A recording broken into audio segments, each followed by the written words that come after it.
హంగొచ్చిన మున్సిపాలిటీలో కాంగ్రెస్ అరాచకాలు సృష్టిస్తోందని అన్నారు మాజీ మంత్రి కేటీఆర్. బీఆర్ఎస్ కార్పొరేటర్లు కౌన్సిలర్లను ఎత్తుకుపోతున్నారని, ప్రలోభ పెడుతున్నారని ఆరోపించారు. పోలీసులు గూండాలను ఇంటింటికి పంపుతున్నారని అన్నారు. ఇప్పటికే 17 మున్సిపాలిటీలను దక్కించుకున్నామని, మరో 10-12 మున్సిపాలిటీలు తమ ఖాతాలో పడొచ్చని అంచనా వేస్తున్నామన్నారు కేటీఆర్.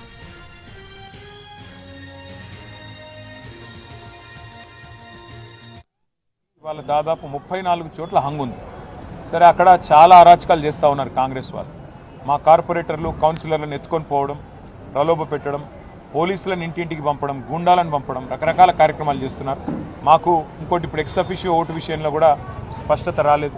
మరి చూద్దాం. మాకు కూడా ఇంకా వస్తున్న ట్రెండ్స్ అవి చూస్తూ ఉంటే ఇంకా కొన్ని మున్సిపాలిటీలు మా ఖాతాలో పడతాయి. ఇప్పటికే 17 క్లియర్గా ఉన్నాయి.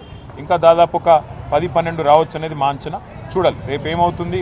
ఎందుకంటే అధికార పార్టీ అరాచకాలు, అధికార పార్టీ ప్రలోభాలు, అధికార పార్టీ యొక్క ఒత్తిళ్లు ఇవన్నీ తట్టుకొని మరి మా కౌన్సిలర్లు, మా కార్పొరేటర్లు పాపం వీరోచితంగా కొట్లాడుతున్నారు. చూడాలి రేపు ఏమవుతుంది అనేది చూడాలి.